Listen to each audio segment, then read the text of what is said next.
All right, folks, welcome into It's the Law. If you missed Jay Davis, he's here. Attorney Jay Davis. Our legal analyst, back again, 2018, new year. Same segment, It's the Law. We're talking DACA tonight. We've discussed it a couple times this segment. Obama-era policy that gave the children of illegal immigrants the opportunity to stay in the country, not get deported, that type of thing. President Trump announced quickly on in his presidency that he wanted to end it. Now he's quite frustrated with this because the court system has opposed this. I doubt if he's quite as frustrated as he might appear to be. There's no way that this ruling by the court in San Francisco is going to stand. You know, DACA stands for deferred action. It's the executive's decision to say we're not going to deport you right now, even though that's what the law would require. So just like a prosecutor, if somebody's accused of shoplifting, can say, you know what, we're going to prosecute that one and we're not going to prosecute this one that's very similar. They have a right to choose prosecutorial discretion.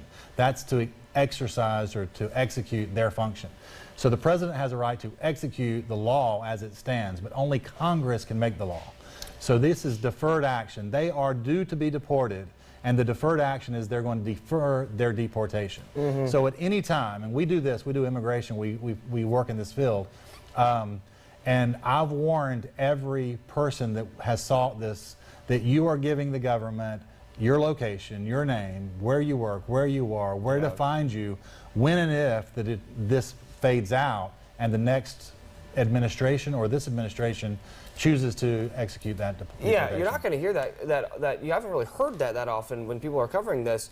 Now, a couple of people in Congress have come out and said, well, the president doesn't have the authority to waive a program like this. On the flip side, you know, maybe a president doesn't have the authority to create a program like that. The president, if he has authority to create it, certainly has the authority to stop it.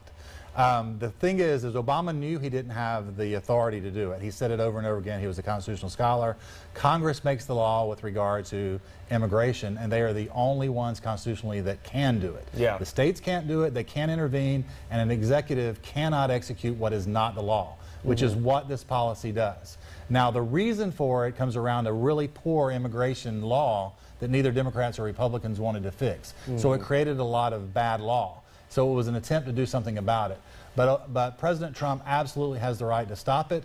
It could be even argued that it doesn't have a right to be in effect right now. There was some arguments with that with Arizona saying, look, these people aren't legal, no matter the fact that you're not going to deport them right now doesn't make them legal. Yeah. That was a question with driver's license and stuff like that. Right. So that's some problems, and the San Francisco court ruling will not stand. There's no way.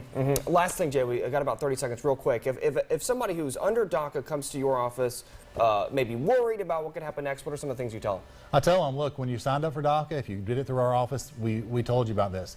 The likelihood is this administration is not trying to undercut that. They're trying to make that into a permanent effect. And I believe that is actually going to happen. They're going to get some immigration reform. We've looked at it since I've been practicing law. I've started off doing immigration very early in my career with law. We kept expecting it to change under Bush. We expected it to change under Obama. It had full Democrat. We thought it was going to be more liberal one way. We thought it would be a little bit more conservative another way. But right now, people who are in this country in an illegal status are penalized for leaving. And a lot of people don't realize that that's how bad our immigration system is. Okay, there's Jay Davis. If there's a question you want answered or a topic for Jay to discuss, we're happy to do that. Email it to us at itsthelaw@41nbc.com. Let's get a last look at your weather now, Jay. Always a pleasure with Cecilia Reeves.